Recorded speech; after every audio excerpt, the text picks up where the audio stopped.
Hello folks, welcome back to the DCAU Retrospective, and as you saw in the 2018 update video, we'll be focusing on this retrospective for a large part of the year. So why not start today by continuing from where we left off back in the summer with Batman the Animated Series, Volume, or Season, whatever the air dates for this show are a mess, 3! Okay, seriously, do these producers have any consistency? I always specify volumes over seasons because of production cycles and all that, but literally, the first episode from this volume, Shadow of the Bat, was released and the next episode aired was Mudslide, an episode I talked about in the last video. But I'll shut up about that for the rest of the video. Anyway, what can I say about this season? I think it's very fair to say that this is by far the most popular DCAU season ever produced.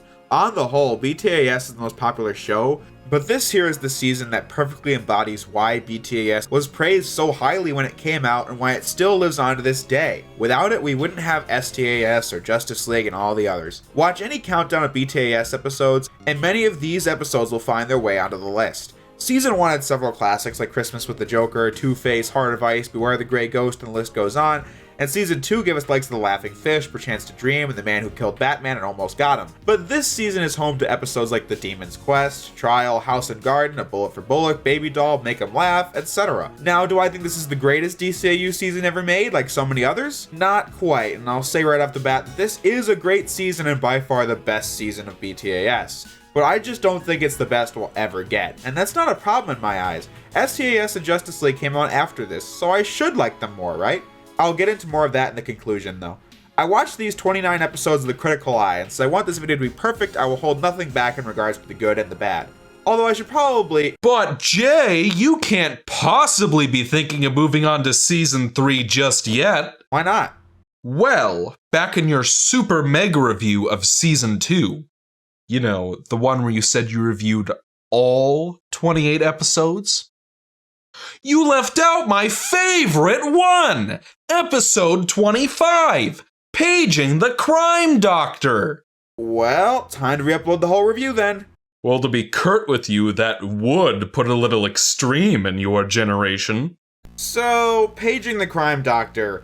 Clearly this episode didn't leave much of a mark on me if I completely forgot about it, and I would have put it in my lightning round when I talked about the non-costume Batman villain episodes from the last season. So let's quickly breeze through it, saying it's not a bad episode or anything like that, but it's nothing special. To sum up, Batman gets injured by one of the members of Rupert Thorne's gang and sees Leslie Tompkins, who was a recurring character in Season 1 that knew who Bruce was, and is his therapist. She tells him to lay off being Batman for a bit, but what do you know, around the same time, Rupert Thorne is suffering from some heart problem and wants his brother Matthew, who was once a doctor alongside Leslie and Thomas Wayne, to help him. I believe this is the only appearance of Thomas's brother, but in the screen time he does get, I think he's a bit sympathetic since he now has to choose between helping his brother, one of the biggest criminals in Gotham, or not. In addition to that, thanks to Rupert, he also lost his license to begin with, so it makes sense why he would hold a grudge. Leslie's forced to help out as well, but they plan to kill her off after they're done. Matthew turns on Rupert's men and they try to escape, which is a great sequence since they don't have the abilities that Batman does, so you root for them to get away, even though you're unsure of how they're going to be able to do it. They almost don't make it, but with the help of Batman, the day is saved, with Matthew having to serve time for his ties to Rupert. Bruce Wayne, Dr. Thorne. Thomas Wayne's son. Did you get my letter? Yes. Thomas Wayne. I told you I can help you with your legal costs. Maybe even put in a good word with the judge. Yes, but what do you get out of it? Well, there is something you can do for me. I knew it. I knew there'd be a catch. Sorry, Mr. Wayne. Matthew Thorne is no longer for sale. I'm not looking for any illegal favors. What then? Something you know. Something only you can give me. Tell me about my father.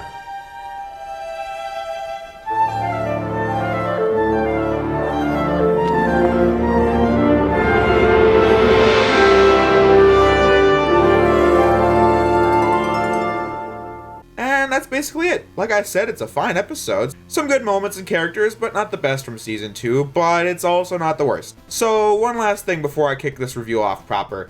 I so called it back in the Mask of the Phantasm review when I said that supporting the Blu-ray release would give us the likes of STAS or BTAS on Blu-ray, and here we are. Of course, there's no word on whether or not we'll get Batman Beyond or STAS on Blu-ray just yet, but I do hope so since I would buy it in an instant. I take issue with one thing though. It's gonna be a complete series pack, which is disappointing. I was hoping for individual releases on Blu-ray like they did for the DVDs.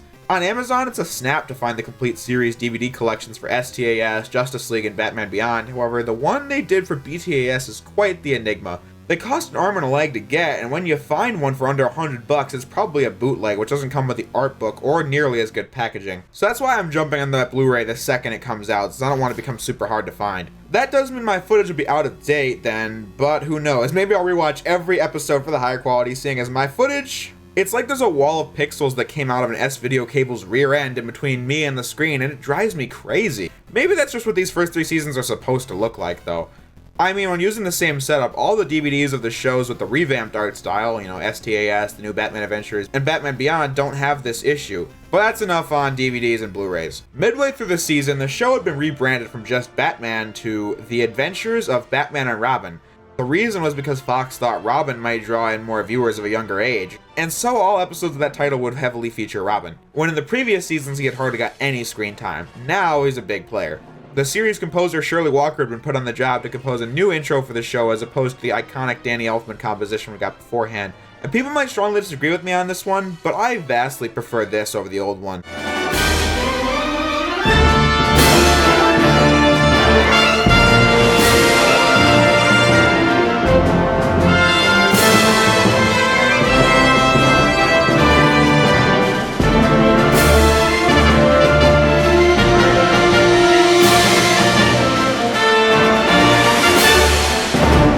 As a whole, the new intro is more typical for shows of the era, just a clip show of the series, but what saves it is the fantastic music.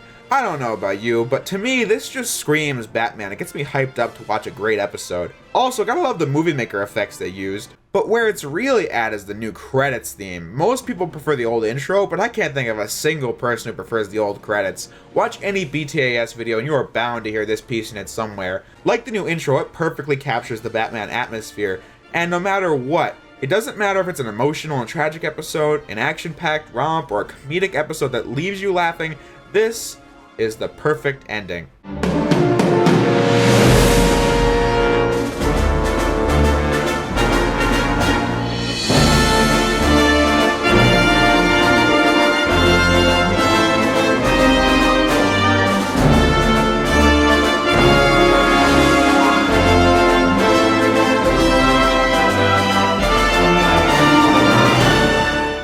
Now then, let us dive in with the beginning of the season, Shadow of the Bat Part 1 and Part 2. Ever since the beginning, I've been a firm believer that the first episode should be a trendsetter for the season. Shadow of the Bat is a good example of this. This season has much more continuity and character growth in it than the previous two, and so we start off with a big shakeup to the status quo in a 2-part event. We start off with a heist by Rupert Thorne being thwarted by the Batman and the police department. A typical setup for this series, but we then get introduced to Gil, a new and rising member of the GCPD. Moments later, we see Barbara Gordon, who was introduced in the last season, but she's going to be featured more here. The real plot kicks off when Commissioner Gordon is arrested by Gil on the charges of taking bribes. You can only imagine how big of a deal this is. After all, the GCPD in numerous incarnations has a reputation of having corruption in it, so the camaraderie of Batman and Gordon has always been a bright light for the city.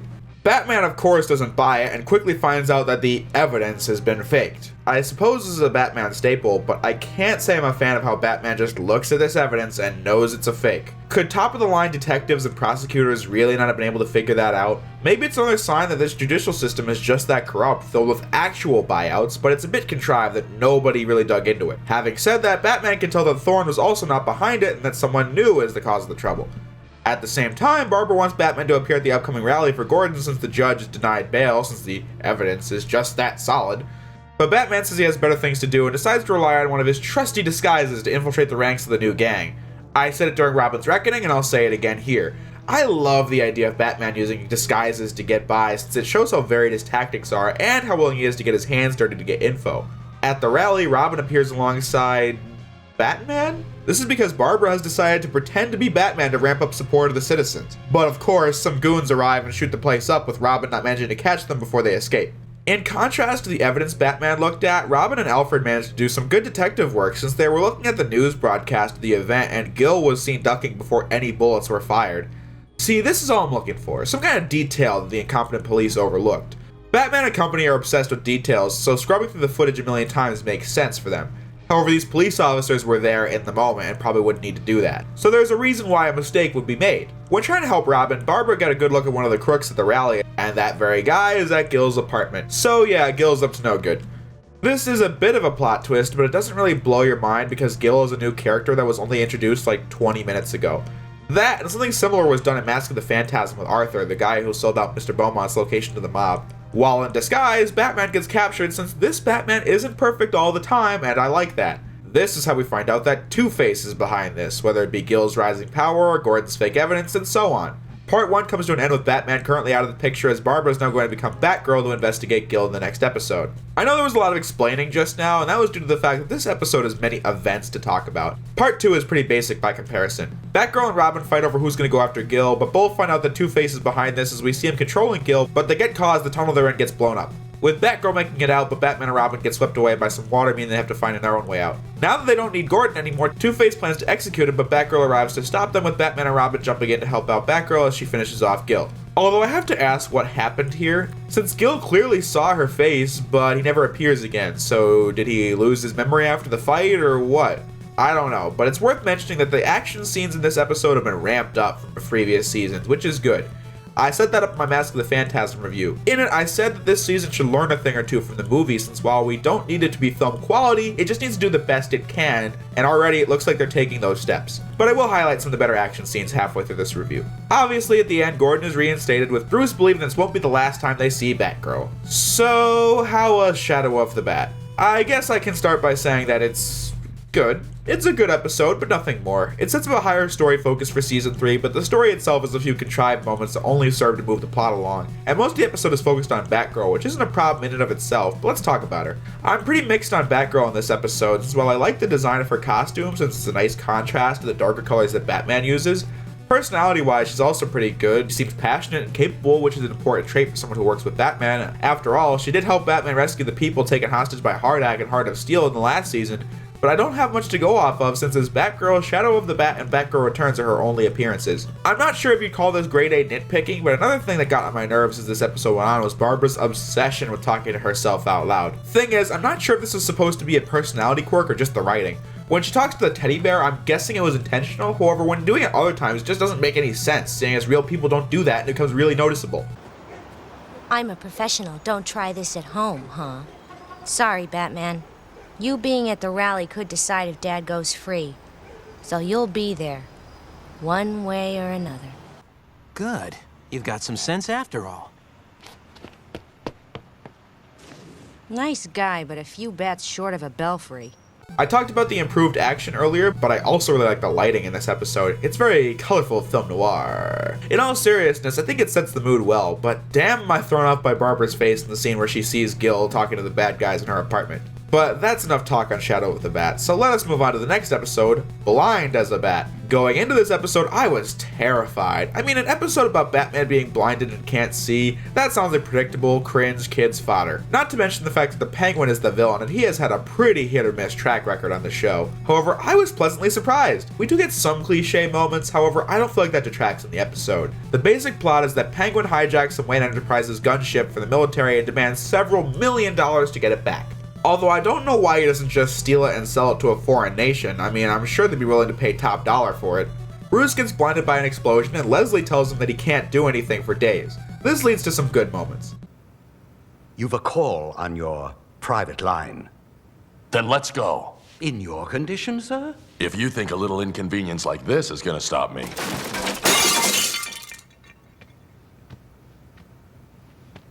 Indeed. But I really do like how he finds a way to see by using his tech from the weapon that Penguin stole, which he somehow connects to his brain, and of course, Leslie says, I still think this is a terrible idea.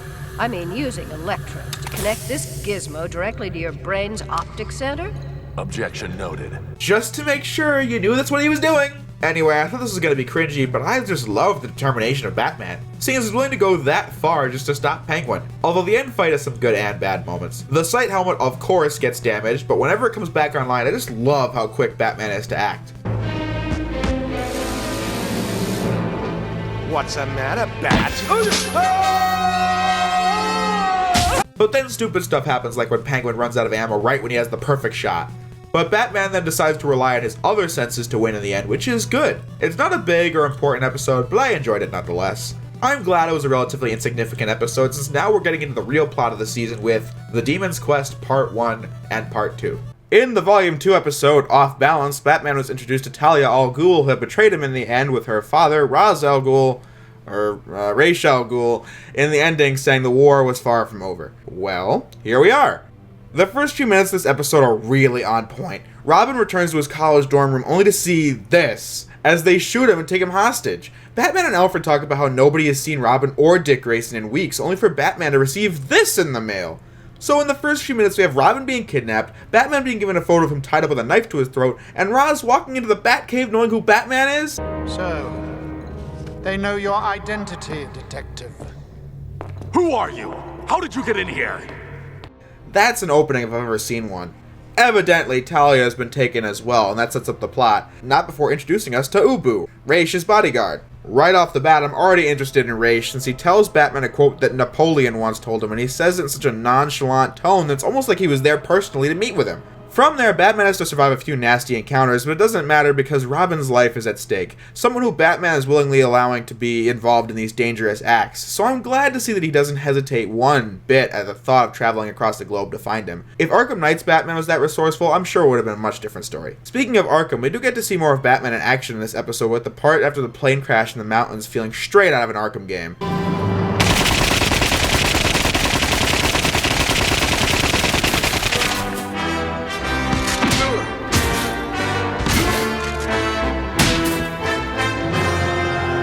Seeing as we already know Raish is a villain going into this episode, it's no surprise that he set up the whole thing. But I'm pretty impressed at how subtle the whole episode is. Batman makes real deductions based on the things that have happened already to say that he knows Raish is the one behind it all. Things you could have picked up yourself. Like how Raish says that Robin and Talia were abducted on the same night, but there isn't a reason as to why he would know that fact in particular. This is a big part of a detective storyline, and I'm glad the writers thought this through. The real plan was for Raish to find a male successor to carry on his legacy since he himself is dying. Of course, Batman declines. Not before one of the best moments all season. Every time Batman would step ahead of Raish, Ubu would push him back. Infidel. Forgive my servant. He feels that no one should precede me.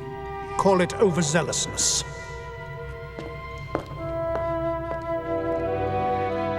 I think I'll call it strike one. Infidel.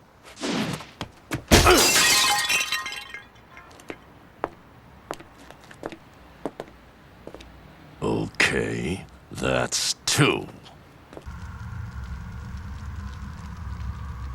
Ready to go? Well, if you say so, though it was just starting to get interesting. The Master gave you no permission to leave. I didn't ask for any.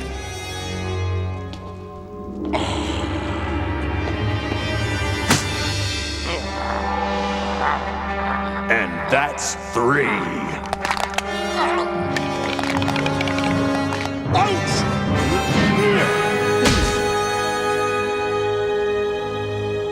Anyway, Batman refuses the offer, and this plays into what I said in the last video. Batman does have feelings for Talia, however, he had his chance to love when it came to Andrea, but crime ruined that, and he became Batman for good. Needless to say, whenever they're going to make this Batman have a relationship, especially as Bruce Wayne, I'm taking off points immediately. Raish is about to die, but that's when we're introduced to the Lazarus Pit, a thing that brings him back into a somewhat stable condition, explaining how he evidently knew Napoleon, but the pit makes you temporarily insane as Raish comes out and attacks Talia, ending part 1. Similar to the Shadow of the Bat, it's fairly simple from here. Batman and Robin are left to die as they make their escape and find Ra's in his desert palace, where his plan is to use the Lazarus Pits across the globe by making them overflow and, in his eyes, purify this tainted planet. But that will cost countless lives. Actually, Detective, we have counted. 2,056,986,000. A most impressive plan, would you not agree? Yes, I can see it clearly now for the first time. You are completely out of your mind. Eco-terrorism. It's similar to what Poison Ivy wants, only difference being that Ra's has actual resources to back this plan up. Ra's and Batman have one final sword fight as Batman shuts off the machine with almost no time to spare as the palace goes up in flames, with Ra's falling into the Lazarus pit they were fighting near. Batman and Robin make their exit, leaving Talia behind and presuming that Ra's is dead. But of course, he isn't, thus ending the Demon's Quest. A very high quality episode.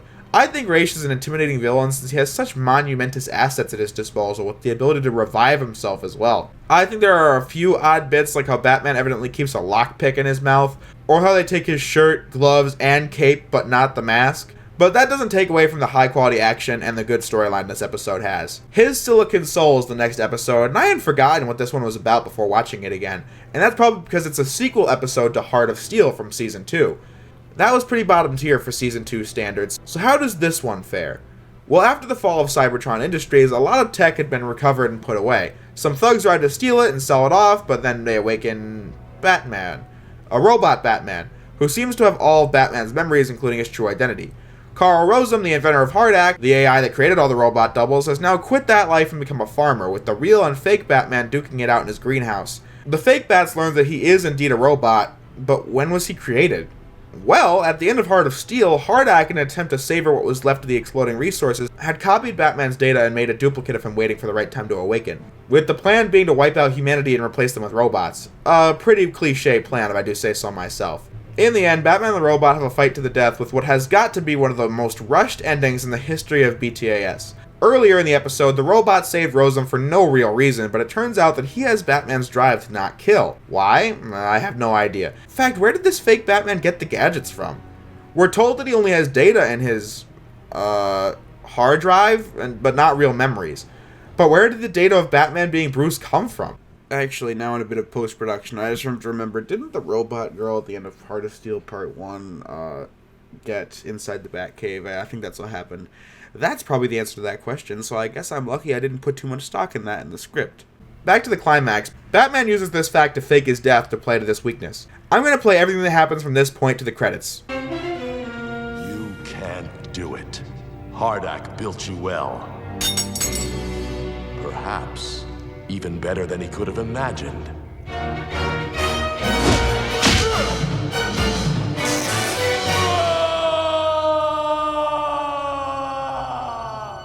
No! I've taken a life. I've killed a man.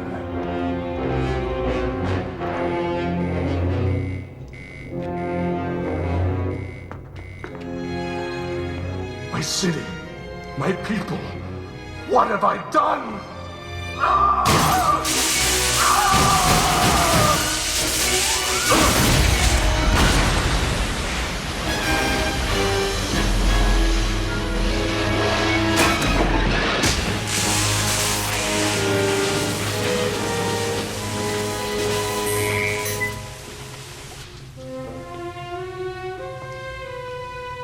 Master Bruce?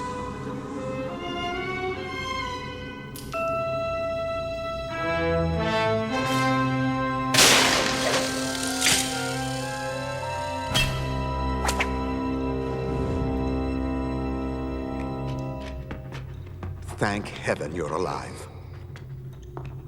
It would appear, sir, that it preferred to sacrifice itself rather than allow innocent lives to come to harm.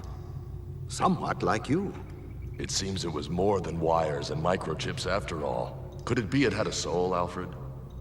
A soul of silicon. But a soul, nonetheless.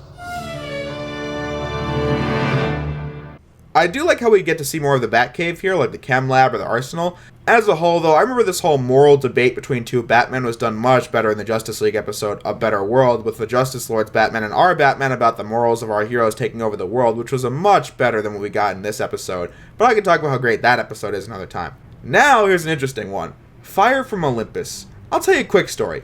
Back in late 2013, when I had finally started watching my BTAS DVDs and got to the first two seasons, I had gotten to season 3, and by the time I had reached this episode, I just quit watching for a good 2 months. I really hated this episode on first watch, but I guess I'd been binging it for a little too long. After those 2 months, I had watched the next few episodes, and it was the episode Sideshow in particular that had brought me back to the series. I then binged the rest of BTAS, watched all of STAS for the first time, rewatched all of Justice League, which includes watching the entire first season of Justice League Unlimited in one sitting, I might add, and the first season of Batman Beyond. I then put the DCAU down for 3 years, and that's when this retrospective took off. Anyway, I was curious to see what kind of effect this episode would have on me, seeing as I had considered it my least favorite episode of BTAS for about 4 years now. Clearly, it must have been a BTAS overload, seeing as I liked it. It's nothing special, but I enjoyed it nonetheless, starting with a tense opening as this guy is on the run as he tries to reach Gordon, but is caught by this guy who fires at him with a lightning bolt. The villain, for some reason, believes himself to be the Greek god Zeus. He's also the owner of a shipping company, and Batman suspects this company to be the ones behind the theft of a secret weapon that fires lightning bolts into the sky. That's about it. I mean, they aren't pretending this is a mystery. Batman's hunch is correct, but I must ask, who is the architect behind Mount Olympus? I don't mean the fictional place, I mean the office building that Maxie Zeus works at. This place is so big that clouds are passing by. I don't know why, just during the fight scene here, I wasn't even concentrating on the action. All I could think about was the blueprints for this building. There is a subplot with Max's girlfriend and she tries to make him act like a normal person again, but since they don't appear again, I can't say it's something I really care about. Another thing I noticed was that Batman evidently carries grenades with him. You know, he may hate deadly weapons, but I guess you never know when you're going to need to put a grenade in a gargoyle's mouth. This may be Zeus's only episode, but while he is here, I think he leaves an impact. After all, he uses the stolen weapon to blow a police blimp straight out of the sky and into a building which totally wouldn't have gotten past sensors today. I also like the bits where Batman has to sneak through the halls or when he has to face off against the traps that are set up throughout the building. Although there could have been more of those if you ask me. Especially seeing as it ends with Batman going flying out the window. So instead of walking, he just grapples to the top. If you've done that before, you know. But for the episode I dreaded watching again, it most certainly wasn't anything bad. Or really all that great. So moving on to Read My Lips. This episode introduces another Batman villain, Scarface and the Ventriloquist. A pretty simple routine. The Ventriloquist carries around this puppet called Scarface, but the real shtick is that Scarface is in control of the Ventriloquist. Well, sort of. Batman references his training with Satana's father when describing this act as a result of multiple personality syndrome, which is real, but not in the way where you can project your voice from different places across the room. I think that's what's happening anyway, seeing as that's how Batman wins in the end. Some other things worth mentioning would be how the newspaper in the middle of the episode. The newspaper spinning, it looks so cheap and so bad that it's comical. I can just tell it's a movie maker production. Scarface has a few guys working for him, and the method that Batman uses to track them down is really off. One of them crashes through a wall, and I thought he was going to leave like some fingerprints or some blood behind, but no. This exposed his tattoo, which Batman puts through his tattoo scanner and tracks down the exact guy who has it. The gimmick is that all these guys have animal names and the rhino is the one who crashed through the fence, but couldn't he have just seen the animal and recognized a criminal by that name? Cross that with the above mentioned methods I already said could have been used to track him down, and there you have it. Here's the thing. A tattoo scanner isn't stupid in like Brave of the Bold or the 60s show. You want to see stupid stuff in that. It's funny. But guys, BTAS is often praised for the detective elements, so I'm gonna call it out when something really contrived like that happens. In the ending, Scarface is destroyed, but the Ventriloquist is building another one well in Arkham, and that's about it for him. I enjoyed this episode since Scarface himself was quite a good villain, most likely due to the vocal performance from George DeZando, who plays both Scarface and the Ventriloquist. Before moving on, though, I think I should mention the fact that since we are doing this review by going from one episode to the next rather than by character with the non-costume villains at the end, and so it's for this very reason that my pieces on Shadow of the Bad or the Demon's Quest will be more specific and last longer than, say, His Silicon Soul or the Terrible Trio, since some episodes are just deeper than others, so I just want to make sure that was clear before we continue. Which brings me to the next episode, The Worrymen, which is another unremarkable plot. It's not a huge flaw, but it just means that my mind wasn't blown away by the episode. The plot being that Veronica Vreeland has returned from a foreign country and is hosting a huge party to celebrate. If you don't remember her, I'll fill you in. Back in the episode Birds of a Feather, Veronica and rich friends were all terrible people that had used the penguin to get a cheap laugh. When she apologized at the end, I thought that was the end of her character, but I was actually wrong. She's back and makes like 2 or 3 other appearances this season, as well as being in Sub-Zero and a few episodes of TNBA. And now she's completely changed her ways and spends her vast amount of money in the same way Bruce does with charity events and such. It's continuity like that I appreciate. We don't need a huge storyline from start to finish, but just having main and side characters grow from earlier events to make it feel like what we've seen was worthwhile. Anyway, Veronica passes out these tiny dolls called the Worrymen, which are supposed to help you sleep at night, but these are actually from the Mad Hatter, and he's using them to hypnotize the rich people into giving them their wealth. I mean, that's basically it. I don't know what else to say. I mean, so I'll just cut to the climax. One of the best moments was towards the end where Batman gets caught and his head is put under a freaking guillotine. A different Batman would have found a cheap way out of this well before the rope was even touched. But no, the Mad Hatter lets it go and Batman catches it with his feet. But I will not be denied. As the great Lewis Carroll said, 1, 2, 1, 2, and through the vorpal blade went snicker-snack. He left it dead, and with its head, he went galumphing back.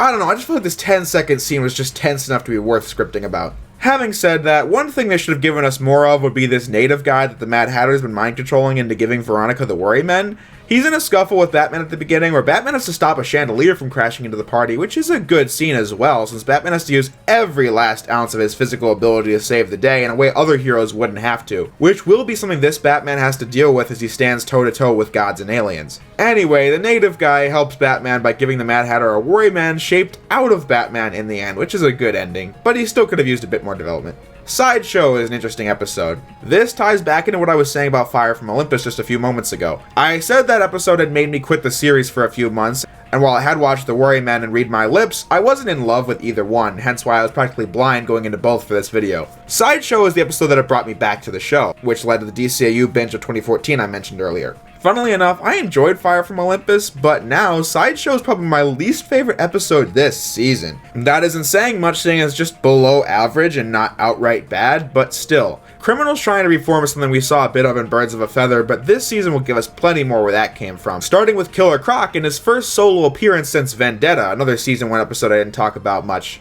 Right off the bat, Croc is under police escort and he escapes with Batman immediately arriving to stop him. With this comes a pretty good action scene on top of the train that's a bit too short but was fun nonetheless, which results in like 5 minutes of nothing as we see shots of Batman going after Croc and Croc getting away. Croc falls into the river and is rescued by some half boy, half fish and taken to this house of circus freaks who saved their money and left the business. The really big guy, the girl with 2 heads, the fish boy, and the guy who runs it with mouse teeth. What I remembered about this episode is that we got to see the human side of Croc, and it was sad that Batman had to ruin it. But I don't know why I thought that, since this never happens in the episode. Half of the episode is done by the time Croc gets to these people, and he tells them lies about being treated poorly by his owners as they feel bad for him, yada yada yada. They mention the money they've saved, and of course Croc wants to steal it, resulting in a really cringeworthy Grinch Who Stole Christmas scene as Croc tries to steal the money, with the kid waking up at that exact moment. Croc? What you doing? We're looking for a blanket. I'm cold. I'll find you one. I got it, Shorty. You know, Croc, I know you feel a little funny being here, but it's great. It really is. No one stares at you, laughing, making you feel bad. You can be yourself. Yeah, great. Whatever. So, if we were supposed to see the humanity in Croc, this episode really blew it, since the last few minutes are solely spent on Batman and the undeveloped circus folk fighting with Croc. Of course, ending with him going to jail. Like that. We could have helped you. We could have done something. You said you can be yourself out here, remember? I guess that's what I was doing. Being myself. I say this episode is one of the weakest this season because of the fact that I can think of a few ways to make this episode better right off the top of my head, which is not a good sign since that's not my job as a viewer, or even a reviewer for that matter. I mentioned that we got several minutes of the Batman Croc chase at the beginning, but this still adds nothing to the story they were trying to tell and is nothing more than filler. The time could have been spent developing the circus family and showing maybe some of the tragic accidents that led to them being in the condition they are today, making the success they earned something to be happy about. Croc knowing this could make him feel bad about trying to rob them blind. But he does it anyway because it's the BTAS formula that crime always pulls these people back in a tragic way. If you really wanted the chase to show Batman navigating his way through terrain he's unfamiliar with, then make this a 2-part episode or something. Cut a filler episode like the Terrible Trio out of the roster and make space for this. That's about all I have to say in regards to Sideshow, so let's move on to one of my favorite episodes of BTAS, Bullet for Bullock. As if the title didn't give it away, this episode's going to give Detective Harvey Bullock a large percent of the screen time. I don't know if it made this clear or not, but Bullock was always one of my favorite characters in BTAS. I remember when I first played Batman Arkham Origins, I was thrilled when Bullock was a character in it, with Robert Costanzo returning from BTAS to play him. I like his character since among all the police officers, he stands out, starting with his accent, and how he doesn't like Batman very much. It makes you think, why would someone who works hard every day to keep the peace like Batman? So it makes sense, but he's not unreasonable and will work with Batman if he really needs to. But the arguments between him and Gordon about Batman are always entertaining. I'd like a closer look. Hey, he can't leave a crime scene with evidence. You want to stop him? Be my guest. We got a police-centered episode back in Season 1 called POV, and yes, I actually did talk about that in my review of the first season. I know, I'm surprised too. In said episode, Montoya, Bullock, and the new guy had to explain to the chief why the most recent raid was a bust from their own perspectives. A good storyline if I do say so myself. But I think this episode is much better since in that one we knew each story would end in a failure of some kind regardless of the journey there. Here, someone's out to kill Bullock, and since he has a long list of enemies, he consults Batman to help out. The episode is mostly from Bullock's perspective, and that's how we get some really good lines and moments. Like when Montoya asks what he's gonna do for Christmas. Since this is an episode set around Christmas, he says, "You okay? You don't look so good. I mean, you never look good. But today you look worse." After 15 years working in this cesspool, I like to see how good you look. Well, you're sure full of holiday spirit. What are you doing for New Year's? Same thing I did for Christmas. My laundry. Or how he gets into a fight with the bellboy at his apartment. There's a doormat outside, Mr. Bullock. Really? I thought you were the doormat around here, Nivens. Don't crowd me, Dork, or I'll wipe my feet on you. Take out your garbage once in a while. Your apartment stinks. I won't have roaches in my building. And turn the heat down when you're out all day! Happy holidays, Nivens. His apartment is literally infested with cockroaches and old pizza boxes. Seriously, never a dull moment with this guy. Anyway, Batman suspects that a recently released prisoner called Vinny the Shark is behind this since Bullock put him behind bars to begin with. Which leads to an awesome team up between Batman and Bullock as they take the Shark and his men down with some great music accompanying it.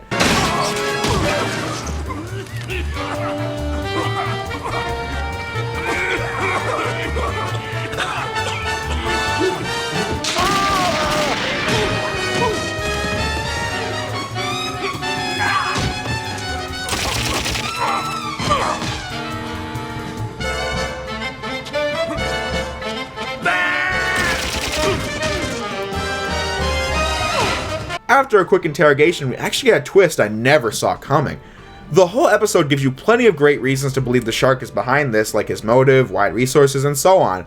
But actually, it was the bellboy from the hotel! This was totally set up in the scene I mentioned earlier when they argued, because he was actually just that grossed out by the cockroaches in Bullock's place since it's causing him to lose business. That was his motive for murder. That's perfect! I say this is one of the best BTAS episodes because it had it all. Good action, misdirection, detective work from not just Batman, but also Bullock as he seeks out information from the series reporter, Summer Gleason, tense moments like the part where someone pushes Bullock into the train tracks with a moving train, great animation, funny lines. I am having a hard time thinking of any flaws. Following one of the best episodes is one of the best episodes, Trial, another one of the most popular episodes of all time.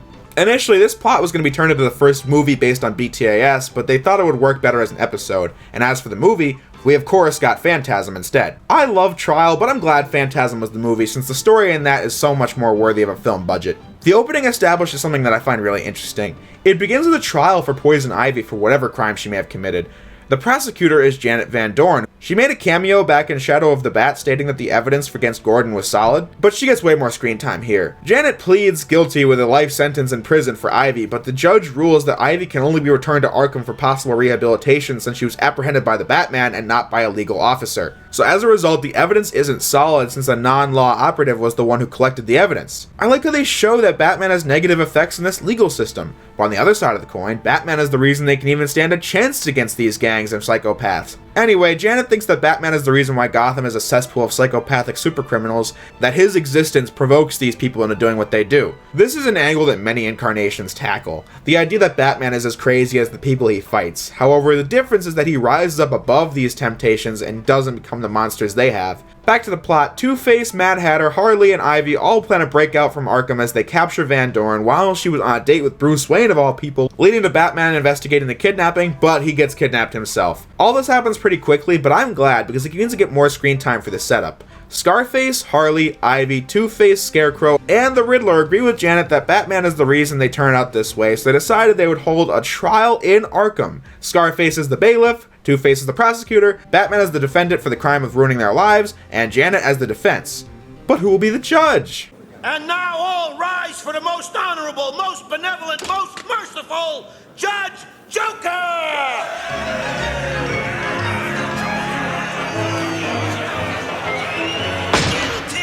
Okay, this is already a 10 out of 10 episode. So many subtle and funny details, like how Scarface mentioned that they have a completely unbiased and impartial jury, as it cuts to Ivy, Harley, Scarecrow, the Mad Hatter, and Croc, etc. Or how when the witnesses are testifying, you can see that Judge Joker is just reading comics in the background. Basically anything that has to do with the Joker is perfect, like this part after the trial. Hold on, you'll hit Croc! What's your point? Through cross-examination, Janet realizes how Batman's helping the city more than he hurts, concluding that these people ruin their own lives. Some of these confessions getting pretty dark, especially with the Mad Hatter. I suppose you, like your friends, claim that Batman drove you to be a criminal? He did. And yet, as I recall your case, you brainwashed and kidnapped a woman who rejected you. Batman forced me to do it. He was going to take her away from me. I had no choice. You could have respected her wishes and left her alone. I'd have killed her first! Oh, I'd like that last statement stricken from the record, please. Record? Is someone supposed to be writing this down? So let's examine it. Poison Ivy had an obsession with plants in all of her appearances, to the point where she poisoned Harvey Dent and Pretty Poison since he had plowed a field to build a new prison. The evil act had nothing to do with Batman in that instance. She just so happened to be stopped by him, and in episodes like Eternal Youth and Harley and Ivy. The Scarecrow is a really good example of someone who's just being delusional by using Batman as a scapegoat for his issues. Back in Nothing to Fear, his backstory was especially unsympathetic. We saw that he had an obsession with fear, using his position as a college professor to experiment on college kids examining their reaction to his fear gas. Once again, nothing to do with Batman. The Mad Hatter had been alluded to earlier, but since I never talked about his episode, let us do it now. Mad as a Hatter saw him as a man in love with his co-worker, but she was already engaged, so he tried to take advantage of the cracks in her relationship with the other guy, to the point where he captures and mind controls both of them, with Batman putting a stop to this. He could have moved on and found somebody else, but he turned to mind control and kidnapping to get a girl. Nothing to do with Batman, and unsympathetic. We finally get alluded to Harley's backstory since, again, BTAS came up with Harley, so it's time for them to flesh her out. Evidently, Harley was a psychiatrist at Arkham and had been turned to crime by the Joker. It's a bit more complicated than that, but you can wait 2 videos for an examination on that storyline, right? Two-Face was sort of created by Batman, but that's so indirect that it isn't even worth anything, seeing as Dent was the one who went to Rupert Thorne's meeting to begin with. So you see what I'm getting at? I'm not criticizing the episode, I'm actually praising it in a way. They're trying to prove that they didn't have a choice in any of their actions, but Batman had nothing to do with most of them. Maybe they wouldn't use their usual gimmicks, but Batman is such a small part of their stories that it adds to their insanity that they would even think Batman caused them to go astray. But like I said at the beginning, I love the continuity in this episode. The events that we've seen in all these episodes is starting to affect the series, and I love that. It makes me feel like what we're watching had a purpose in the larger whole. Although I do have one thing to mention, that being the Riddler. After Joker gives his verdict, the Riddler just disappears from this story and is never seen again. But that's not a big deal. Maybe ACOM came back and plopped him in for a few frames. Who knows? Surprisingly, Joker rules that Batman's not guilty, but they decide to kill him anyway. Which leads to Batman and Janet trying to escape, gradually beating the villains one by one as Gordon and the police arrive to stop the riot. With the ending being a quick battle between Batman and the Joker. Look alive, Batman! Here comes the judge! Janet never appears again, but that's fine, seeing as she now trusts Batman, so her character arc is complete. If you couldn't tell, I love this episode. This makes for such a good watch, with funny moments, good action, and a fantastic setup that feels so natural. Most likely because it was written by Paul Dini, someone who's extremely talented in all his DCAU episodes. Although my only story complaint would be how my analysis of the criminals being the source of their own downfall and how Batman's the solution and not the problem was a bit too spelled out, although it's technically a court case, so it makes sense as to why she would say it nonetheless. All in all, one of the best moments of the series and is very worthy of the praise it gets. Following the episodes I've spent the most amount of time on so far comes an episode that I had one bullet point for in my notes. Avatar, the sequel episode to The Demon's Quest from earlier in the season. Sequel episodes have always been a hit or miss on the show. We saw lots of sequels to one-off episodes in Season 2 like Day of the Samurai, Terror in the Sky, or What is Reality, so now Raish has his turn. But man, is this episode forgettable. I said Raish's story arc was a big part of this season given the setup and off balance from Season 2 and the big two-part intro from Demon's Quest, and here we have Raish finding a scroll to immortality with Batman finding Talia to help stop Raish. However, they get trapped, they escape, the immortality is actually a demon that's bad, it gets beaten, the place collapses with a great ending where Batman still saves Ubu despite their previous encounters as Talia points a gun at Batman threatening him to get off the horse and survive in the desert by himself so she won't let him take her father away, as Ubu gives Batman some water as a sign of respect, thus concluding the episode. While not a bad story, it's really not an interesting one since this demon lady is completely out of left field for the show and it didn't take the characters anywhere new. I guess Raish and Talia were reunited, but that's about it. This could have happened off screen and I'd buy it just as much. I do like the intro as we see Raish in the actual Egyptian era trying to get this immortality back then as well. It's great since again, it really makes you wonder how old Raish actually is, but that pretty much covers my thoughts on Avatar. So, House and Garden, the first of many actual episodes this season to be focused on a Crook's reform. I said Sideshow was a failed attempt at this, so I don't count that. And there was Birds of the Feather last time, and the City of the Future theme park from Phantasm, but still, we get plenty of episodes about it this season. In any case, Poison Ivy has evidently completed reform that the judge ruled she needed back in trial.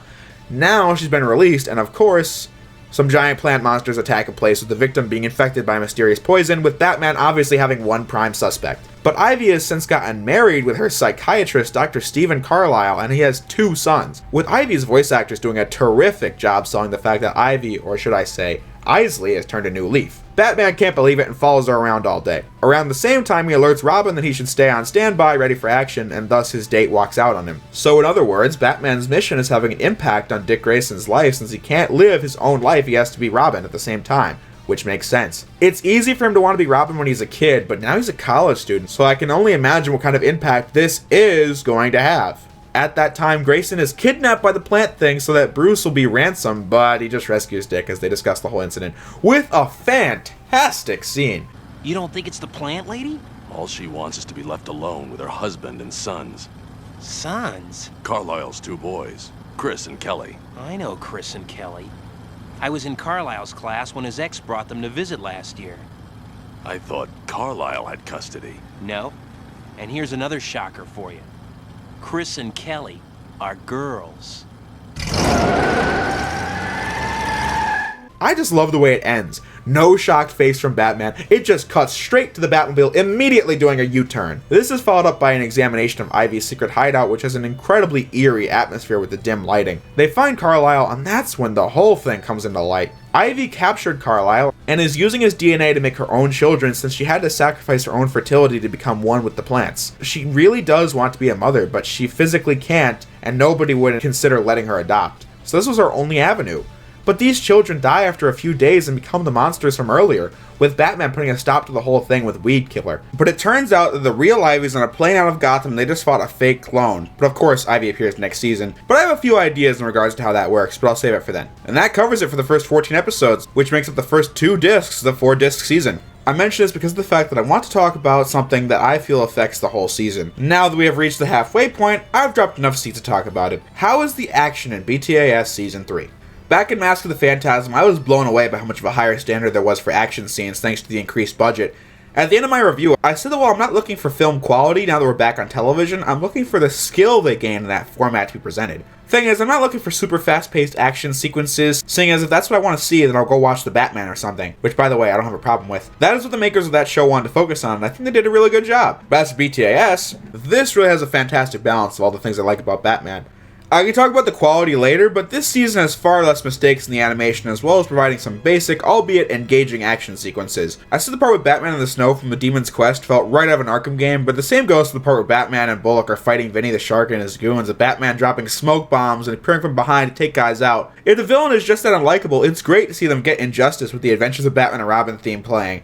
Again, it's the little things. Nothing is too special about Batman tossing Maximilian over the table and fire from Olympus, but it just adds the extra flair to a good story, and that's all I'm looking for. Seeing as this is the halfway point of the season, I think this serves as a good stopping point. The timestamp below will bring you back to this point, starting with the 15th episode, The Terrible Trio. So before I watched this episode, The Terrible Trio, I was curious to get more info on it since it's an incredibly standalone episode. It was then that I read in the DCAU wiki that Bruce Timm himself considers this to be the worst episode of the entire DC Animated Universe, which is a lot of episodes spanning 6 shows and 4 movies. That is quite the statement. If it's true, that is. Seeing as I can't confirm that, I never heard that with my own 2 ears. But do I agree? Let's take a look. The plot is that these 3 pretentious rich boys are tired of the mundanity of life and want a new challenge: stealing. Their gimmick being that they're dressed as a fox, a hawk, and a shark, masters of the land, air, and sea. The Fox Boy's girlfriend has dad issues, and so the terrible trio rob and beat her father blind, taking her to a mountain getaway where she learns the truth and tries to escape, but they knock her out, tie her up, and put her in a car to send her flying off the cliff. My goodness. Meanwhile, Batman and Robin deduce that these rich boys from earlier are responsible as Bruce opines the following. Scoundrels like these are worse than the Joker. At least he's got madness as an excuse. I really like that line. It shows Batman's contempt for people who do wrong for absolutely no reason, resulting in the climax, which was really well done, seeing as Batman effortlessly beats these punks, and it's just fun to watch.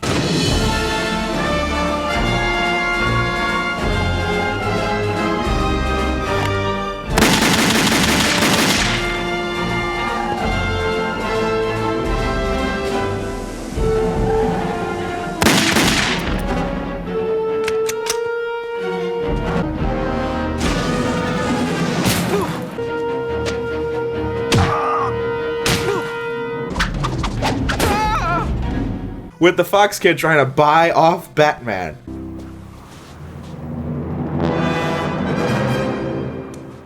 Let's go, Fox. You've raided your last chicken coop. Wait a minute. We can make a deal. $1 million to let me go. 10 million. Think about it. Buys a lot of batarangs.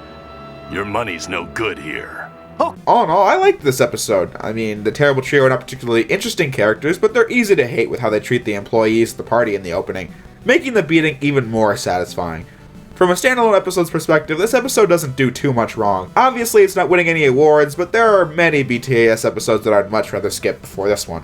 Next up, Harley Quinn Aid. That is how you say that, right? Here is something you should expect more often. What I mean is that Harley Quinn is a character that was created by the team that made the DC Animated Universe, so her design, her role, her backstory are all credited to them.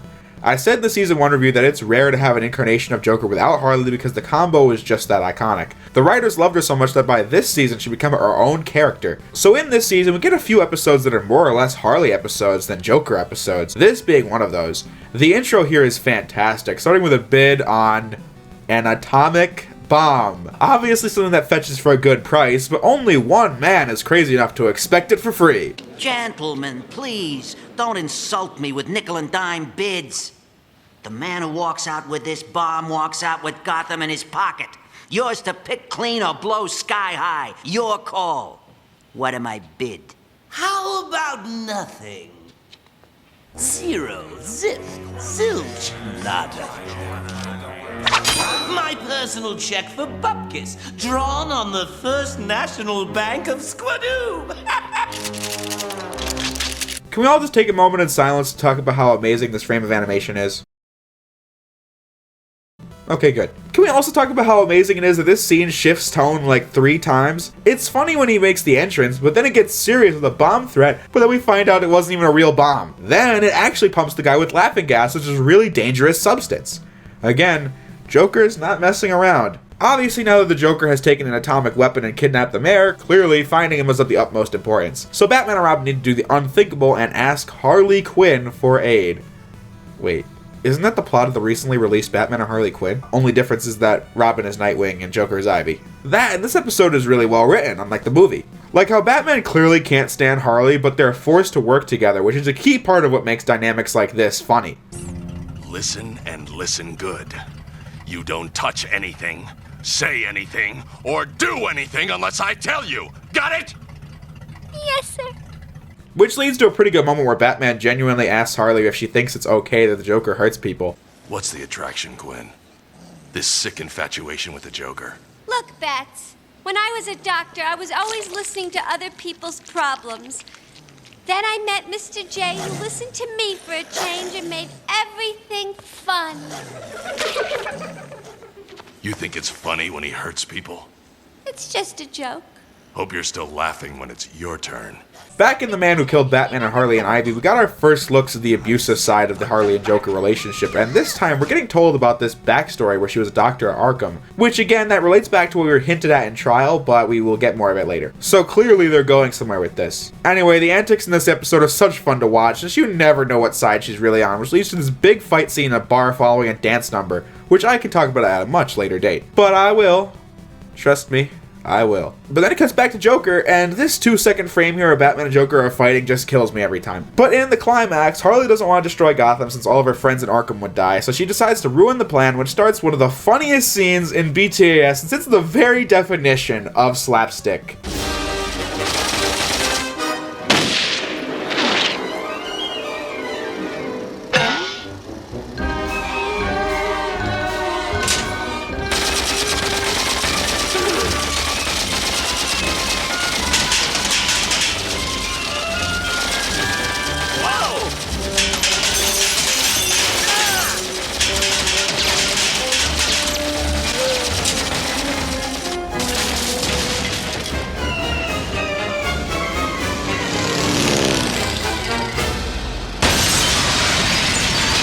So yeah, that was a fantastic episode. I don't know how you can make an episode with Joker and Harley and not have a smile on your face at least once, and this episode's no different. Episode 17 is called Time Out of Joint. Production-wise, this is the first episode to use the Adventures of Batman and Robin opening and credits. Beyond that, it's a pretty boring story. In Season 1 we got an episode called The Clock King, and I must say, when I first watched BTAS all the way through, I was a bit disappointed that the Clock King wasn't nearly as memorable as he was in The Brave and the Bold. In BTAS, his gimmick is that he's obsessed with time, and he was late to work because of Mayor Hill and now wants revenge. I like his voice though, but his episode, it was probably one of the most boring in Season 1. Not the worst, just one of the most forgettable. This is his second appearance, and he still wants revenge against Mayor Hill. Only this time he has a new scientific partner who gives him some time manipulating tech. Batman is relieved this is another Invisible Man at work, which I was happy to hear since this is another reference to continuity since that's what happened in one of my favorite Season 1 episodes, See No Evil. Batman and Robin use this tech to stop the bomb that the Clock King has set up to kill off the mayor before it goes off. And that's it. The ending kind of reminds me of Wild Cards from JL, come to think of it, but seriously though, Clock King doesn't reappear after this. He just didn't leave an impression on me to begin with. There isn't much of a learning curve to this tech, they just start using it. I didn't think too much of it going in, however, I can safely say this is probably one of the most bland episodes of BTAS ever made. Not doing anything bad, but not doing anything good either. How about Catwalk? Well, this is another pretty good episode. The episode opens with Selina at a party where she thinks about how she misses being Catwoman and was caught by Batman and put on trial, which is a reference to Cat Scratch Fever where we saw that trial. Bruce was the one who invited Selina to this fancy event, but she walks out on this, only to get a deal from the returning Scarface. The deal being that she will steal a fancy diamond and then they'll split the taking. Since these criminals keep finding themselves pulled back to crime, like I said, she accepts but is betrayed by Scarface since he was really after an expensive cat statue and needed Catwoman to take the fall. With her and Batman trying to get to the bottom of it, even though she betrays him like 1,000 times in this very episode. In the ending, Scarface gets destroyed.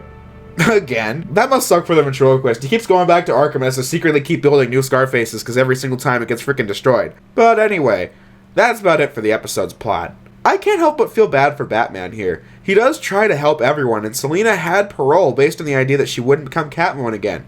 But in the end, not everybody wants help. Why did you do it, Selina? I have to be who I am. I realize now I can't change that. Like I told someone else tonight. It's just the cat in me. Catwoman being one of those people. So he's just gonna have to accept that. Something we'll see repeatedly in the last few episodes. But we now have two episodes that are really interesting. Starting with Bane. Yeah, that's the title. So you can obviously tell what kind of episode we're getting into here.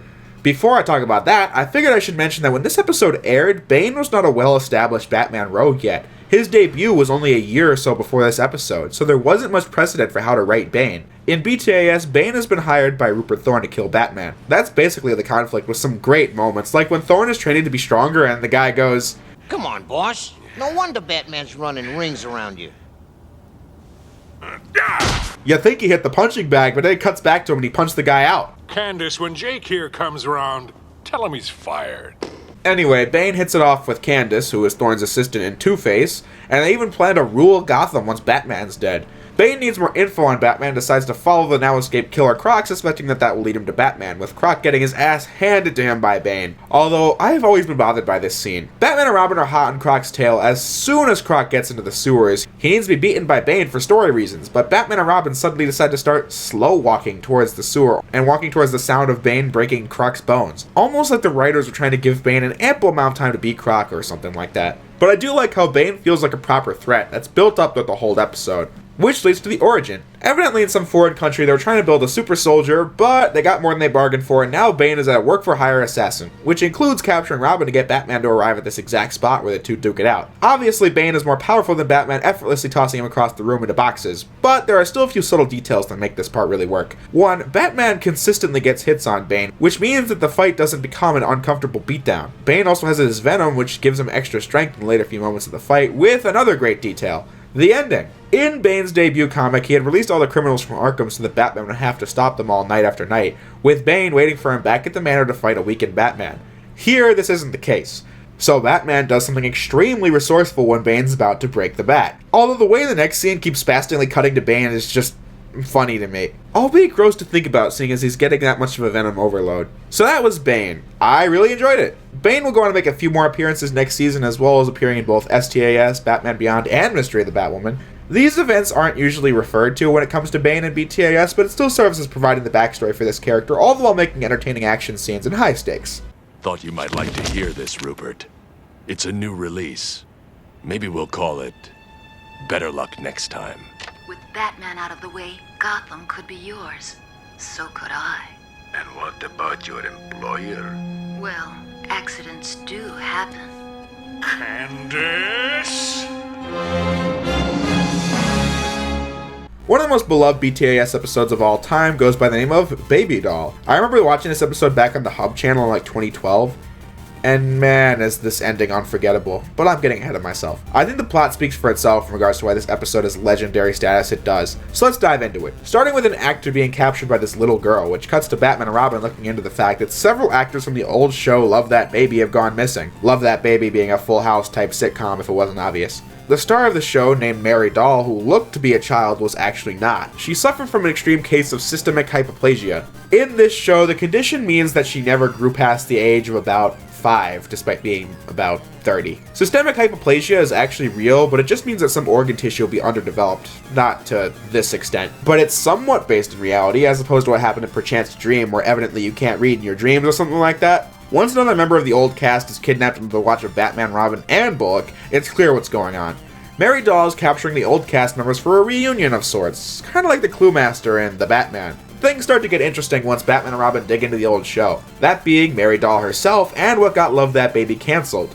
The show had gotten really stale and repetitive, so the ratings were dropping like a rock. In a last-ditch effort to save the show, the producers added a little boy character to counter Baby's antics, even upstaging her on the birthday episode. Mary Doll was so enraged by this that she quit the series and was instantly cancelled, with Doll pursuing a career in drama, but it just didn't work with flop after flop. Mary Doll had been typecast and had just thrown away her one-hit wonder. Since the cast refused to come back peacefully, Baby has now captured them all to force them into a reunion, or else she's gonna blow their heads off. Sounds silly, but let's discuss that last paragraph. I like the accuracy to real life, since it's common to see new characters added to a show when they run out of ideas with the existing formula. While I'm not entirely sure, wasn't that what happened to the 60s Batman series when they added Batgirl to the last season? This effect is called Cousin Oliver syndrome, when that character was added to the Brady Bunch, And what's funny about that is that Robbie Riss, the kid who played Cousin Oliver, is playing one of the cast members from Love That Baby. This episode is littered with film trivia, like how the play Mary Doll pursued after the show was the Shakespeare play Macbeth, which is funny since that play is evidently considered unlucky. See, I told you I love the DCAU wiki, learning all kinds of facts that I never knew I wanted to know. Doll being a typecast must have been especially heartbreaking since she isn't just a recognizable face.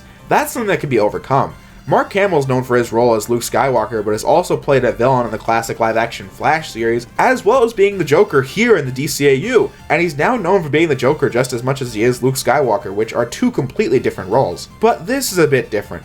Not only do people know her from this show, but you just can't cast someone who looks like her. Someone who has this condition would stick out like a sore thumb in any kind of role, no matter what it is, unless she's playing a little kid. And I could only imagine what kind of effect this would have on somebody, especially when she's like 30. That's a long time to deal with looking like a toddler when you really aren't. I know it sounds dumb, but I just find it really tragic. But her attitude was also horrible at the same time. The other cast members reflect on the show and talk about how miserable she was to work with because of her obnoxious personality. So it's hard to know what exactly you should be feeling at this point. Anyway, Batman and Robin bust in to save the day with the top of the screen going to hell for a few frames there, but Baby escapes into the crowd at the festival. So Batman comes up with a genius strategy. He stands where everyone can see him and watch him and take pictures, etc. There's only one person in this crowd who wouldn't want to do that, and that'd be Baby herself. That's how he tracks her down to the Tunnel of Mirrors. Look. That's me in there. The real me. There I am. But it's not really real, is it? Just made up and pretend like my family and my life and everything else. Why couldn't you just let me make believe?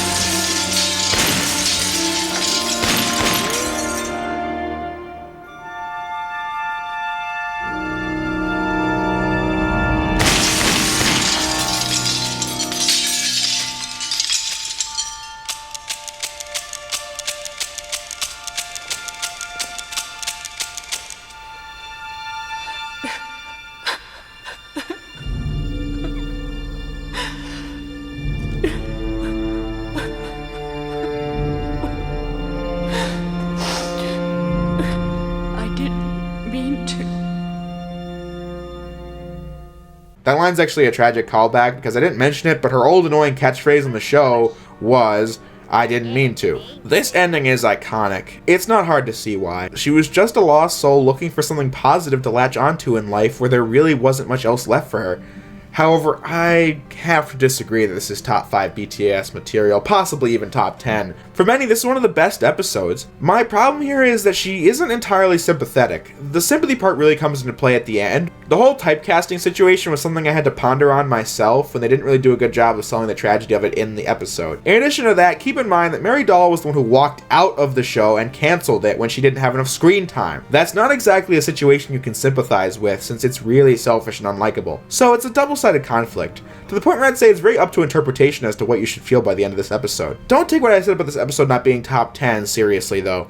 In the first 3 seasons alone, there are 85 episodes. Not making it in the top 10 doesn't mean a darn thing. This episode is riddled with details that are fun to dissect and a morally ambiguous storyline. I really enjoyed watching it, and I could do it on a second's notice. Definitely in my top 15 for sure. Up there with Bane, or See No Evil, or Joker's Wild.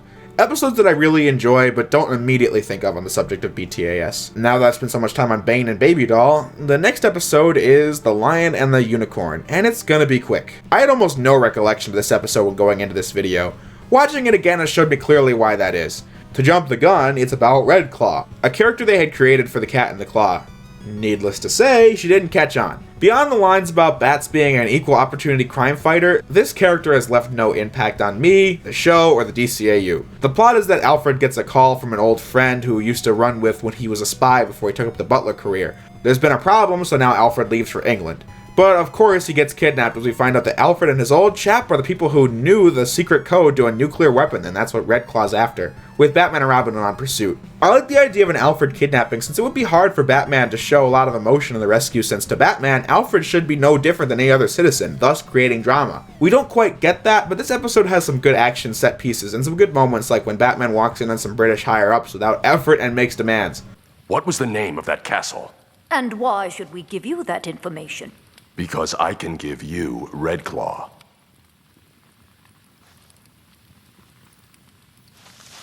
Blairquan. Castle Blairquan on the west Scottish coast. It was the base for Project Excalibur. Blairquan is the last of our land-based missile silos. Do you think that's what Red Claw is after? Apparently so. The climax is about as anticlimactic as you can get, though. Red Claw is literally in the Batwing trying to stop Batman from destroying the missile, and she even takes off his freaking mask! But they don't do anything with that, and the episode just ends after the day is saved, and that's it. I can't say I didn't enjoy watching this episode, because I did. It was good, but once again, nothing special, with some bad moments. Showdown is the finale of the Ra's al Ghul story for this season, and it's interesting, but I do have an issue. The episode focuses on Ra's as he busts an elderly guy out of retirement, which prompts Batman to tell Robin of an old folktale. This is the setting for the episode as we see Ra's, who is once again shown to be God knows how old, since he was alive for the westward expansion of the United States in the Manifest Destiny era in the 1840s. In the last season, we were introduced to Satana, another DC character. This episode does the same thing since it's from the perspective of Jonah Hex, who's a character who lives in that time period as a bounty hunter. This is significant since even in BTAS, the show is moving beyond Gotham. I enjoy a lot of the details in this episode. Ra's is very against the railroads and destruction of the natural resources, and that works really well with his character since in the Demon's Quest we saw how he hated how our world had become more industrial. I like how he gets mad when he sees his partner Arcady Duval is whipping the workforce, showing that he also is against slavery, which also works with the Demon's Quest since he wasn't shown to be a total dictator. He just had evil plans. Jonah Hex is here to kill and collect the bounty on Duval, which results in a fun escape from jail and a sword fight on top of Ra's blimp. The story ends with Ra's plan to stop the railroad failing and Duval being taken in by Jonah Hex, which brings us to the present day, where we find out that the old man that Ra's had taken is Duval, and we also find out that he's Ra's son. He had to serve a sentence for several decades and actually lived it through and is incredibly old, with Ra's asking Batman if he can just take his son and go home. Batman actually agrees with that, and I really enjoy that ending. A good story as it fleshes out the world of the DCAU even further, as well as adding to the Ra's lore, but I'm not a fan how this is a conclusion of the Ra's arc. If my idea that the Ra's story is the big plot for Season 3, then I find it really lame how it got set up and off balance, the first big encounter in the Demon's Quest, more build up in Avatar as Ra's is still on the loose, here it ends with a flashback episode. I would have preferred a grand finale personally, however we do get an episode of STAS all about Ra's, as well as Batman Beyond episode that offers some finality to the story, so we'll have to wait for then. With that said, we now have 3 redemption gone wrong storylines in a row: the Riddler's Reform, Second Chance, and Harley's Holiday. We already saw Birds of a Feather, Cat Scratch Fever, Sideshow, and House and Garden already, so we already know how these plots are gonna play out. But how are they handled? The Riddler's Reform is a pretty basic one. The Riddler's now working for a toy company that will actually give him the residuals back for his ideas, as opposed to the toy company he worked for and If You're So Smart, Why Aren't You Rich, which is a good use for his mind. But he's obsessed with beating Batman and vice versa, so he leaves clues to crimes in these riddles as Batman feverishly tries to solve them. Once again, detective work in this episode is really well done as we see Batman trying to figure it out as it comes to a conclusion. This riddle number, I wonder why he used that. And why did he put a map up there? It's got 8 digits. So does a map coordinate.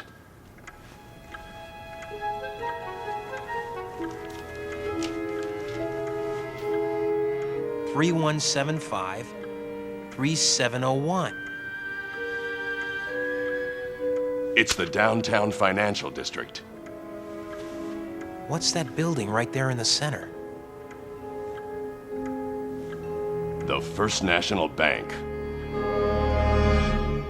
But his guess was actually wrong, as they now have to arrive late at the crime scene, once again showing that this Batman is not perfect and he shouldn't be. Little mistakes like this add to his character's dimension by a large sum.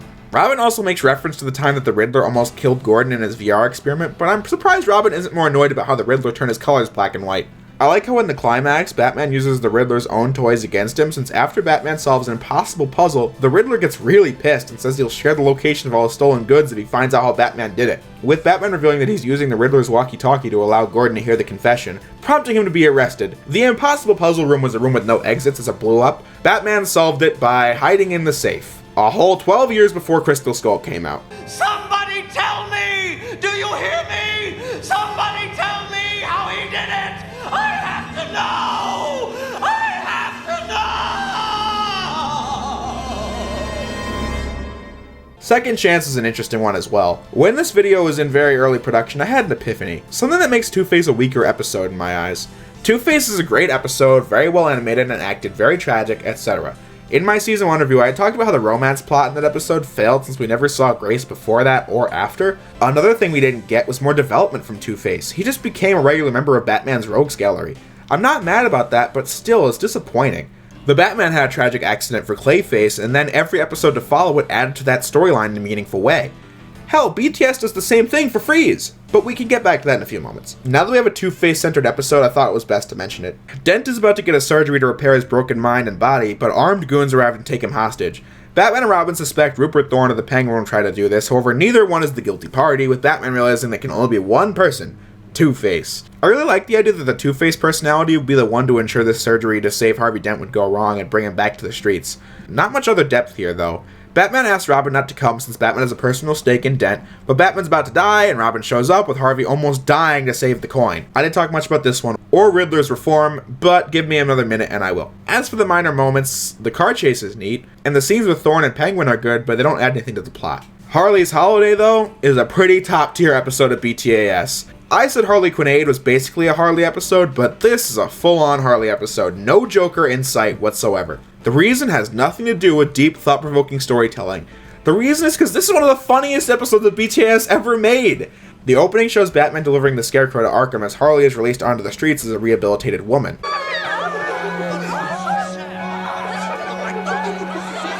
Yeah, no. Bruce and Veronica Vreeland, who is back again, are shopping for fancy rich clothes when Harley busts in and actually buys something. But the security tag was still on as she goes back to crime and freaking kidnaps Vreeland, with Batman hot on the trail because the security tag was still on and she thought she was getting arrested when the guy asked to turn it off. Again, it would be dumb, but it's played for laughs, so I am definitely laughing right here.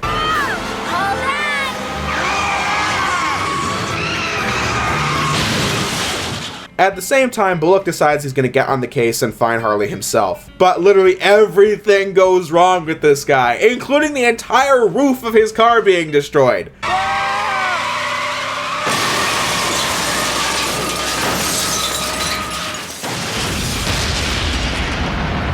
This episode is slapstick to a T, like when Harley busts into the same gang meeting from Harley Quinn Aid as the leader gets pissed hoping Batman doesn't show up. As both Batman and Robin show up, and everyone gets beaten up! The lead mobster gets his pants torn off by Harley's pet hyenas as he hijacks a fish truck in his underwear. Batman and Robin finish off the goons, and the last one left literally bangs his head into the wall so he won't have to fight Batman. As if it couldn't get any better, Veronica Vreeland's father is a general in the military and he literally brings a fucking tank to chase Harley, all the while a hoodless Bullock and a pantsless mobster in a fish truck all chase Harley at once as they crash into each other and blow up at the end. With, of course, Batman stopping Harley in the end, bringing her back to Arkham, ending the episode with Batman actually giving Harley the clothes she genuinely did buy at the beginning, which is a heartwarming ending to a really funny episode. Having said all that, we've now covered all of the redemption arcs. I was talking about this before House and Garden, but let's take it a little further now that we've seen them all. What do I think of this concept? Since all these episodes show the villains trying to reintegrate into society, but the criminal path just keeps calling them back into their usual tricks. I find that awfully sad for them, but what is truly to blame? You could just say lazy writing, but I do think it's good world building. It's showing how Arkham being a revolving door is a problem. So they aren't motivated to want to improve. Why improve when you can just bust out with ease? This city does not promote improvement since the wealthy elite will just look down upon the supercriminals and their reform. So if that world that makes up the only people in Gotham with good lives, why bother reforming when you'd be another poor sap that lives around Crime Alley, as Appointment at Crime Alley and I'm the Night showed us? Gotham rewards corruption, so it makes perfect sense. Batman isn't the problem. Batman is a cure for the corruption in Gotham. But man, is that corruption deeply rooted in everything in this city. Again, even the city can't reform itself. Look at the City of the Future theme park in Mask of the Phantasm. Even that gets corrupted. Is the ugly truth that Gotham is beyond saving? I don't know the answer to that. But that's why Batman and Gordon keep fighting, to make a positive symbol for this city, like I said back in Shadow of the Bat. Inspiring the other good cops like Bullock and Montoya to take a stand as well. While also inspiring the best to other people like Alfred or Robin or Batgirl, all working to make a better Gotham in the future. So yeah, I'm a big fan of this ongoing drama. And the next episode, Lockup, is a good continuation of this. I mentioned that Harley's Holiday opened with Batman bringing in the Scarecrow, and this one opens the same way, only in much different context. In Harley's Holiday, we saw Batman bring him in as he shouts his usual speech about being the master of fear or something. This time he's begging Batman not to bring him back since he didn't break out to commit crime, but to avoid the new Arkham security guard, Lyle Bolton, who drags Crane away in a really ominous shot. In fact, when Bolton is put on before the board, all the criminals including Scarface, Scarecrow, and Harley are all terrified out of their minds at the sight of the guy. He evidently beats them for bad behavior, which he demonstrates when attacking the other guards and board members when they fire him, claiming that the Arkham staff, the GCPD, and I can't believe I'm saying this, the permissive liberal media, It all starts with the permissive liberal media, are all to blame. Can't believe they were allowed to say that. Wait, wasn't BTAS aired on Fox? In his mind, all those parties are to blame since the Arkham staff treat these criminals too well, the GCPD rely on Batman to bring them in, and the media hypes up the legends of these monsters, giving them cult status. I love how Bruce can just casually kick over the chair and that causes Bolton to trip. Bolton now decides that he's going to become his own vigilante called Lockup. He takes over where Batman leaves off by capturing the criminals and putting them in an electric cage, including the mayor, Gordon, and Summer Gleason, the reporter he finds the most troublesome, which, come to think of it, she's the only reporter we ever see. Obviously tampering with the innocent is something Batman and Robin just can't let slide, to which they fight on the edge of a ship out in the bay. I love the atmosphere of this rusty old ship. Everything just looks used, but makes Bolton look really resourceful since he tricked it out to be this way. I also like the look of the end fight with the clouds and the water level rising, but that isn't as important as talking about the methods that Bolton uses. This is a question that both in universe and in real life people ask about Batman. Why doesn't he just kill the Joker or the Penguin? It's all about riding the moral line and being above the likes of the Joker or Two-Face, showing this city how you should respond. Make them laugh. I say it's about time we got a dedicated Joker episode, and this one does not disappoint. Opening with a ridiculous scene where a fancy dinner is held at gunpoint. But what kind of gun? And by whom? 2 guns that shoot mustard and ketchup. The perpetrator being the freaking Condiment King. Drop your forks and prepare to cower before the uncanny Condiment King. Who is that? Some kind of nutcase. Just ignore him. Someone will call security. Hey! Hey! I don't believe this! I say cower, and you're still eating? Well, all right then.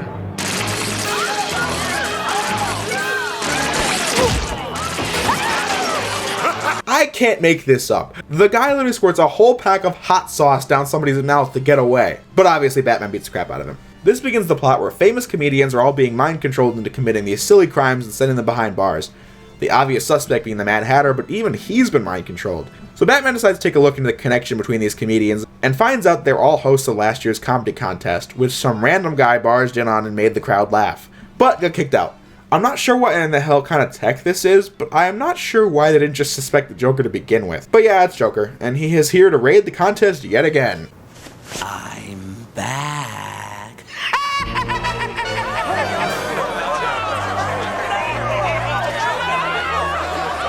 Oh, such unhappy faces. Judges, let's cheer them up.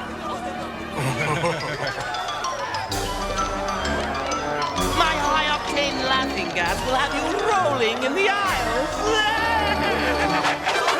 Which leads to a good fight scene on top of the balloon as the Joker gets the trophy stuck on his head with no pants on as he really leaves the crowd laughing this time. I didn't take many notes while watching this one, so I decided to check the DCAU wiki and see what I could find. And my results were actually pretty interesting. Evidently, when Batman's checking the news, the paper Robin has shows the headlines, "Rally to be held for Gordon," which was exactly what happened back in Shadow of the Bat. And when one of the comedians goes to answer the door to ultimately be captured by Joker, audio from the TV is the same one from the Riddler's commercials and the Riddler's Reform, implying that all 3 of these episodes take place at roughly the same time. Now on to Deep Freeze. Mr. Freeze hasn't made any appearances since Heart of Ice from the first season of BTAS. I like it this way. Heart of Ice was a nearly perfect, award-worthy episode, so following up would be hard, in addition to the show's spotty record for sequels. That, and the show didn't paint Freeze as a supercriminal, but a broken man out for revenge. He was a threat, and that's why he needed to be stopped. However, he never appeared again because he was never a supervillain like Ivy or Bane, which leads me to the setup of this episode where Freeze is captured from jail. Yes, captured from jail. He's taken to a fancy new city in a dome with this rich guy wanting to offer Freeze a deal where Freeze will build him a suit and recreate the accident that created him, since we now know that Freeze is basically immortal due to the accident, which we will see more of in Batman Beyond. In return, Freeze can get his wife cured once and for all, with Freeze being as poetic as ever. I want to live like this, abandoned and alone, a prisoner in a world you can see but never touch. Old and infirm as you are, I'd trade 1,000 of my frozen years for your worst day. In the middle, there's a pretty boring Batboat fight scene since it's only there to pad out the episode, but that doesn't take too much away from the story, where Batman and Robin find out that Walker, the rich guy, is going to destroy the rest of Gotham and only leave the people he deems good enough alive, which of course Batman won't stand for, resulting in a mistake I have to mention. Around 15 minutes in, Batman's bat emblem is inverted, black on the outside and yellow on the inside. I mentioned it because mistakes are nothing new for BTAS, but what makes this interesting will be how this exact same mistake was made twice in Heart of Ice, the only other time in this series where this happened. On the commentary for Heart of Ice, Bruce Timm stated that this animation mistake wasn't actually a mistake. It was a reference to how in the Super Friends the mistake was made all the time, and how they put this in as a visual Easter egg. Part of me thinks that's crap since BTAS makes mistakes all the time, but then again, this is the only time it happens, and they're both in Freeze episodes, so who knows. Anyway, Batman makes a great point. If Nora saw what Freeze was doing with Walker, there's no way she'd want to be with him. So the climax is Batman, Robin, and Freeze all working together to fight against Walker and his robots, warning the citizens to evacuate and destroying the city as Freeze stays with his wife in the destruction, thus setting up for the next edition of the Freeze story. But we can talk about that in a later video. The ending is very open-ended since, again, there will be more to Freeze's story. The Freeze arc consisting of Heart of Ice, Deep Freeze, the movie Sub-Zero, Cold Comfort from TNBA, and Meltdown from Batman Beyond. Hence why, as of this point, I can't really compare this to Heart of Ice just yet. I mean, this story isn't done. So we'll see when talking about Meltdown. Which leaves me with the final episode of the season. Yeah, I'm tired too. Batgirl Returns, which is also the final episode of the original run of BTAS. But trust me, that makes this episode sound much more interesting than it actually is. I don't mean to shortchange you here, but I don't have much to say, so I'll keep it quick. Batgirl dreams about saving Batman and kissing him at the end, which means that the relationship between these two that was introduced much later in the continuity is not entirely out of left field, seeing as she wants it here. Catwoman then arrives at a crime scene with Batgirl arriving only moments later, and it's then established that Catwoman wasn't the perp since the methods aren't like her, which prompts Catwoman to invite Batgirl to investigate with her, by leaving a note on the school bulletin. I know that the crime was committed around the campus, but how would Catwoman know that Batgirl went there? Let alone the fact that she was on the gymnastics team. I know it was likely, but still, that's too contrived for my liking. So anyway, Batman's out of town, and so Robin's left to deal with Batgirl, who is seemingly teamed up with Catwoman, and yeah, it's pretty predictable how the police think they're a team and chase after them, yada yada yada. Evidently, Roland Daggett's behind this one, the same guy who turned Matt Hagen into Clayface, and where he developed the drug that almost killed Catwoman and her cat, Iris. I would know. Not because I'm the DCAU lore fan, but because they say so. Hey, I recognize this place from crime reports. It used to belong to Roland Daggett. This is where he invented the Renew You drug that turned Matt Hagen into Clayface. You do know your police cases. This is also where Daggett developed a virus that nearly killed me and my cat. Daggett is behind it, and they beat him. Catwoman gets arrested in the end with Batgirl's name cleared, with an admittedly good line from Catwoman.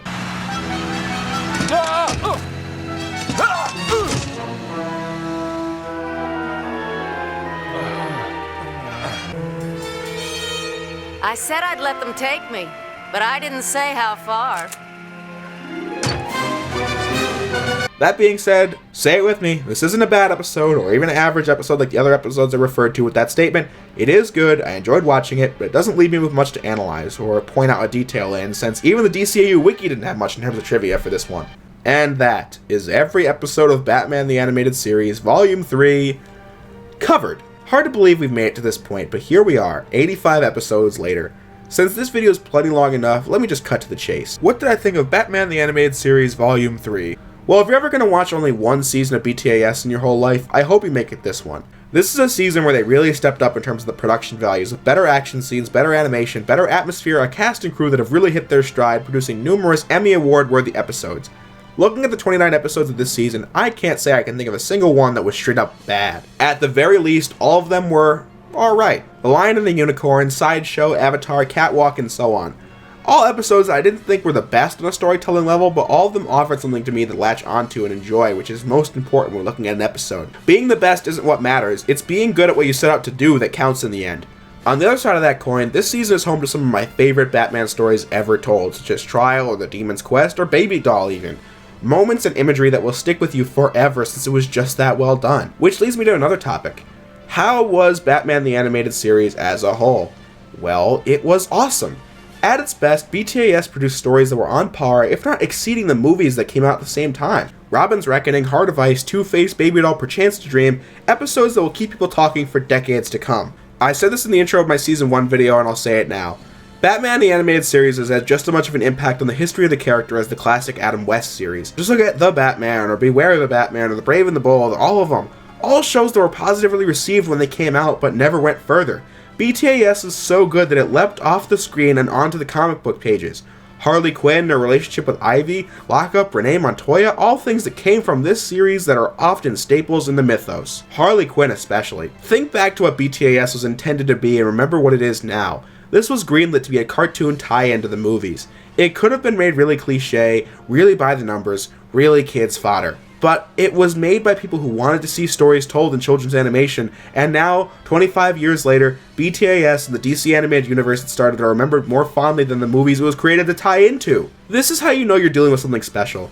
So I will never take points away from this show in that regard. Of course, we're not done with BTAS yet. I mean, after all, there is a 4th season and 2 more movies, but that's all post-STAS content. This is when it ends when it comes to the good old days of BTAS. Which leads me to the conclusion where I wanted to talk about something that's always made me a bit biased against BTAS. That being the fact that I find BTAS to be a bit overhyped. I mean, I don't have a problem with the love for BTAS at all. As the first 3 season reviews of my Mask of the Phantasm review have shown, I can't get enough of BTAS. I love it to death. After all, it was made by the same legends that made JL, the DCAU show that I grew up with. If you think BTAS is the best DCAU show ever, keep thinking that. I completely understand why you might feel that way, but I can't understand the massive write-off that other DCAU shows have gotten from people who love BTAS but never really cared to watch JL or even STAS. That's not to say people don't like those, but usually things like STAS or even the 4th freaking season of BTAS, aka TNBA, are just called BTAS spin-offs. I never understood this, since to me, a spin-off just sounds derogatory, like they aren't as worthy as BTAS or something. A better phrase would be BTAS successor, since this is a shared universe. That's what it all is. Most people remember Return of the Joker for the BTAS flashback and not the great movie it already was. One of the most discussed episodes of STAS is World's Finest. You know, the one with Batman in it. JLU has seemingly been able to avoid this BTAS prejudice, but other parts of the DCAU haven't been so lucky. That's why I only really like to watch DCAU content that's as dedicated to the entire universe as me and not just BTAS. I can talk about what the other shows do better for me in those videos, but I just want to get that off my chest, since like I said, BTAS is amazing. I could watch some of these episodes any day of the week, but I can't forget Prophecy of Doom, I've Got Batman in My Basement, Moon of the Wolf, or episodes that are just bland and forgettable in my opinion, like The Forgotten, Day of the Samurai, Eternal Youth, Off Balance, Avatar, Tiger, Heart of Steel, It's Never Too Late, and the list goes on. All of those, minus Off Balance, The Heart of Steel, were episodes where I enjoyed myself while watching and had numerous unforgettable moments, but the best of the DCAU? To that, I just don't agree. I would much rather watch many of the episodes of STAS and JL that I thought were pretty good as opposed to great before the pretty good episodes of BTAS. But if you couldn't tell, I'm a nut for this DCAU stuff. I don't mean to ramble on though, this conclusion was like much longer before, but I got my point across. BTAS is a fantastic show, but I don't like the write-off the other DCAU shows have gotten, since they are written with the same amount of love and passion that went into BTAS, the same amount of respect for the universe and characters, and yet they would get written off like spin-offs or something. I don't know, I just don't understand that. I tried to make sure this tiny bias I had towards BTAS wasn't evident in these reviews, and I think I did a good job at that. So having said that, that just about covers it for BTAS Volume 3. I hope you guys enjoyed this long as all get out review as much as I enjoyed watching these fantastic episodes, talking about the best moments, all the hilarious Joker freeze frames, and so on. Next up is going to be Batman and Mr. Freeze Sub-Zero, the direct-to-DVD movie. With all that said, I will see you all in the next episode.